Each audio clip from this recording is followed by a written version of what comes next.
ॐ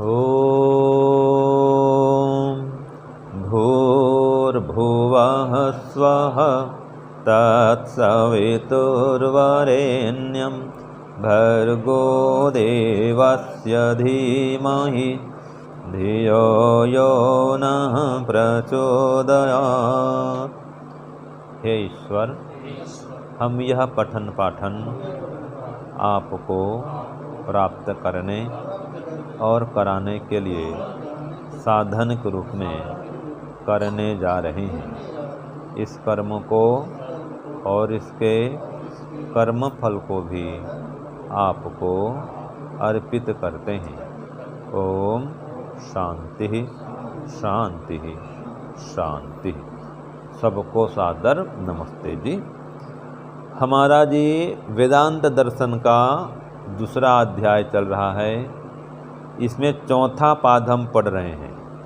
सूत्र संख्या 8 तक हमने अभी तक पढ़ा है।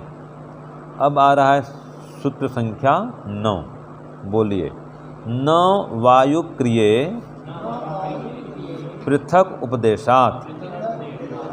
ये हो गया सूत्र 9। अब इसका लिखिए प्रश्न सूत्र 9 का। वायु और वायु की क्रिया लिखिए प्रश्न सूत्र 9। ये कहा ना वायु क्रिये, तो वायु और वायु की क्रिया मुख्य प्राण का स्वरूप नहीं है। मुख्य प्राण का स्वरूप नहीं है। क्यों? प्रश्नवाचक। ठीक है, अब उत्तर लिखो।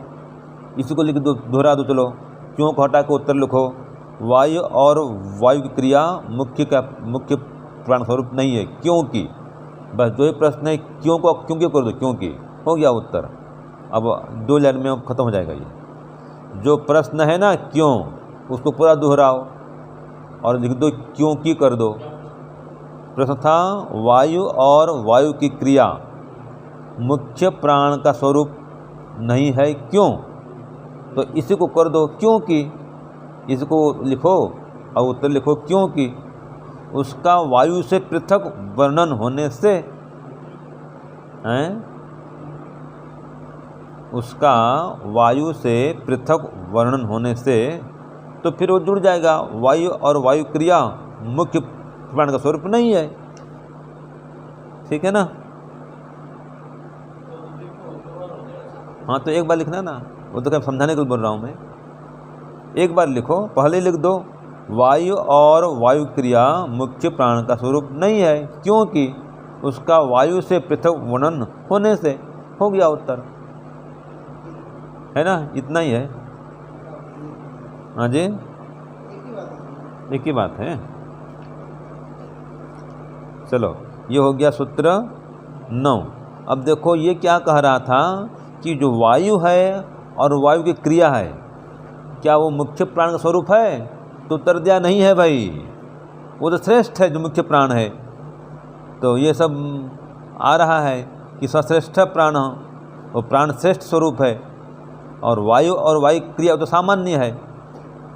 तो यह सब प्राणों वायु स वायुर्वायु संवर्ग इति अहितवतम, ये छांदोग्य उपनिषद में आया है। आध्यात्म प्रकरण में, आधिदैविक प्रकरण में ये खोल दिया गया है कि वायु जो क्रिया चल रही है, सामान्य वायु, ये अलग है और मुख्य प्राण जो है वो अलग है। ठीक है ना?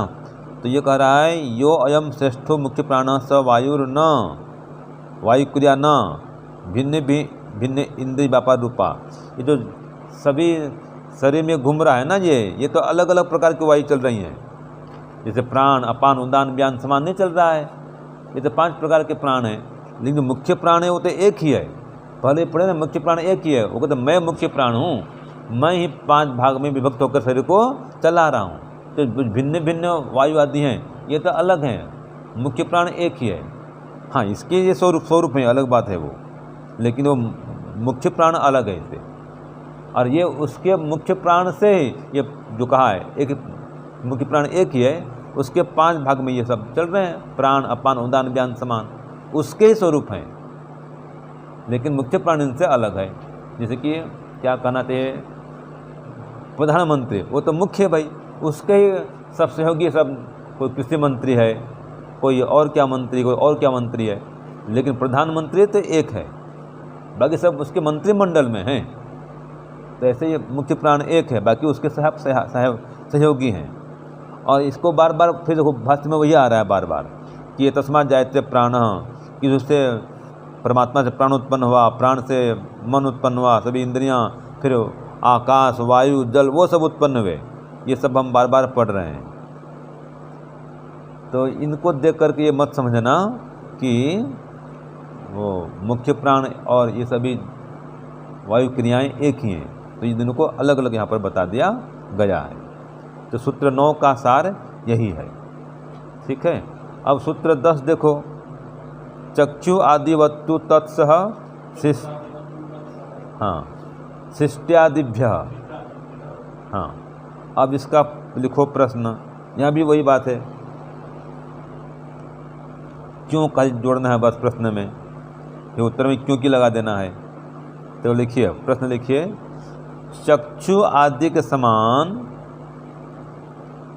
मुख्य प्राण भी, चक्षु आदि के समान मुख्य प्राण भी जीव का साधन विशेष,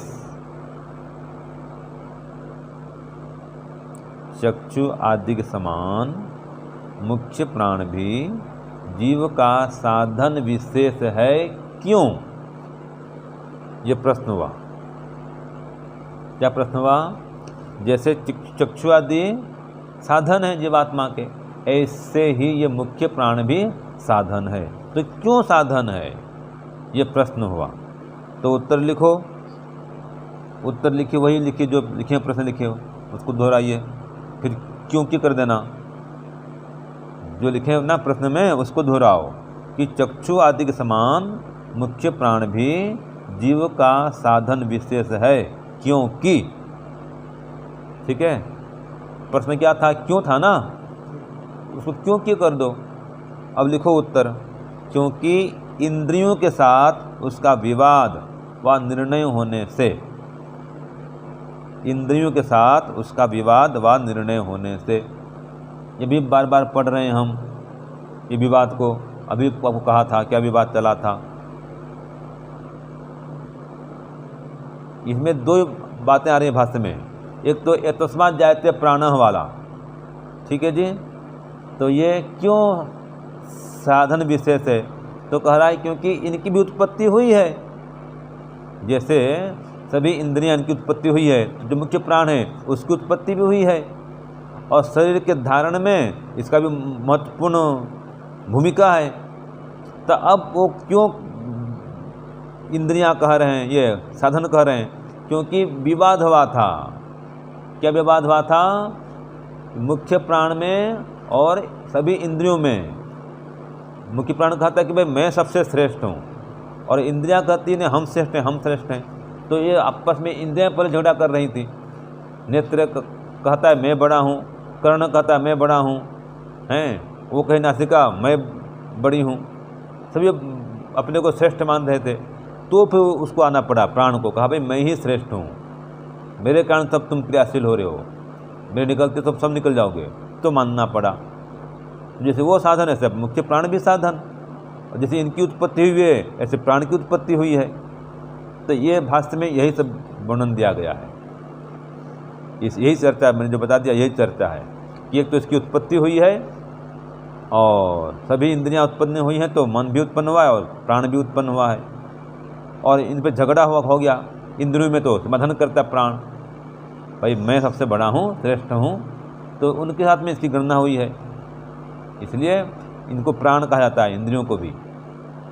तो ये सारा ये निकला कि जो मुख्य प्राण है, ठीक है जी, वो भी एक साधन है जीवात्मा का, जैसे कि बाकी इंद्रियां आदि साधन है, ये भी साधन है, क्योंकि उनके साथ में गणना हुई है, विवाद भी हुआ है इनके साथ में जो इंद्रियां हैं। हाँ, विवाद अलंकारिक है, हमको समझाने के लिए कहा गया है कि कोई ऐसे थोड़ा का आँख कहे कि मैं बड़ा हूँ, फिर कान कहे मैं बड़ा हूँ, वो कहाँ कहेंगे भाई, लेकिन ये समझाने के लिए है।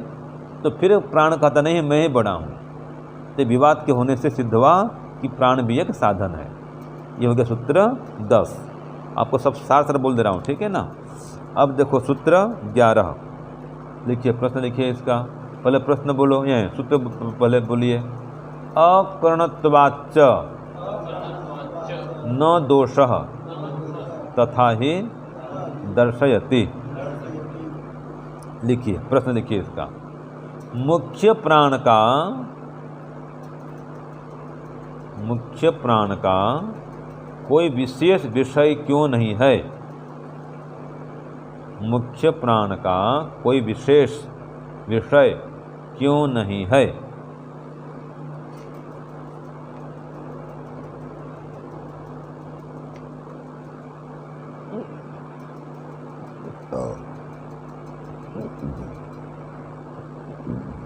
ठीक है जी।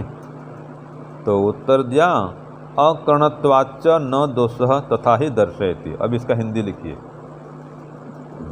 मुख्य प्राण अल्प विराम दीजिए, मुख्य प्राण अलग हो जाएगा, ठीक है, अल्प विराम। चक्षु जैसा करण न होने से, ये उत्तर आ रहा है। मुख्य प्राण अल्प विराम चक्षु जैसा करण न होने से उसका कोई विशेष विषय नहीं है। उसका कोई विशेष विषय नहीं है और इसमें कोई दोष भी नहीं है।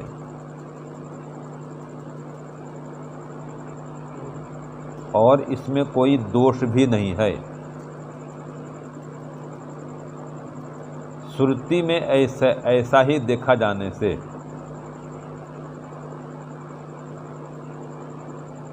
श्रुति में ऐसा ही देखा जाने से, तो विषय सरल है, कोई कठिन नहीं है।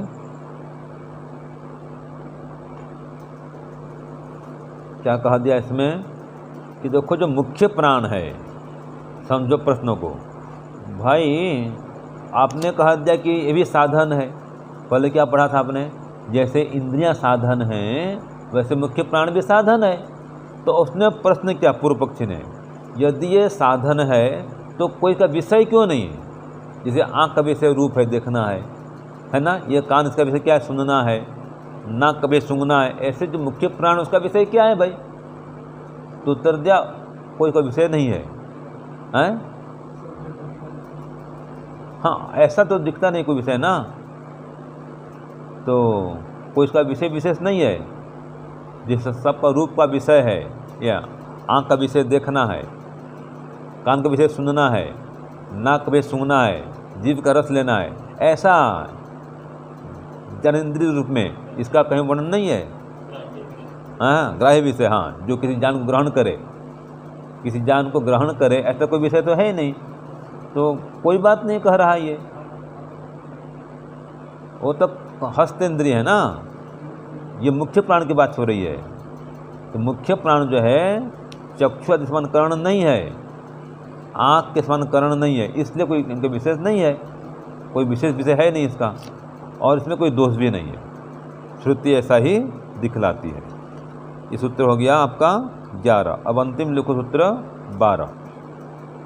फिर कोई शंका पूछना बाद बताएंगे आपको, पहले पूरा कर देते हैं। हाँ, तो सूत्र 12 कर दो। पंचवृत्तिर मनोवद व्यपदिश्यते। बस अब लिखो, मुख्य प्राण को कैसा कहा जाता है? माने मुख्य प्राण का स्वरूप क्या है? यह प्रश्न है सूत्र 12 का। मुख्य प्राण को कैसा कहा जाता है? अर्थात मुख्य प्राण किस प्रकार का है, कैसा है, मतलब यही प्रश्न है। मुख्य प्राण किस प्रकार का है, कैसा है, कैसा कहा जाता है इसको, ये तो प्रश्न है। ठीक है, इसका स्वरूप क्या है? तो उत्तर लिखो, छोटा सा है, पंचवृत्तिर मनोवद को।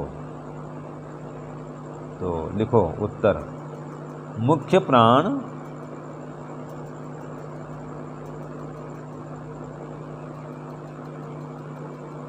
प्रश्न क्या था, मुख्य प्राण कैसा कहा जाता है ना। हाँ, तो उत्तर लिखो, मुख्य प्राण मन के तुल्य 5 वृत्ति वाला अर्थात 5 क्रिया वाला कहा जाता है।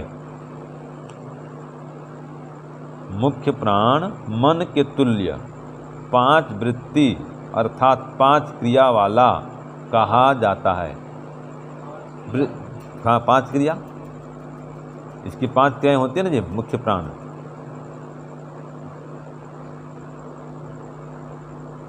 जैसे मन की 5 वृत्तियां होती हैं ना, ऐसे ही इसकी 5 क्रियाएं हैं। तो मन के तुल्य कहा गया प्राण को। तो मुख्य प्राण कैसा कहा जाता है, मुख्य प्राण मन के तुल्य कहा जाता है। और किस प्रकार से, 5 क्रिया वाला। हो गया।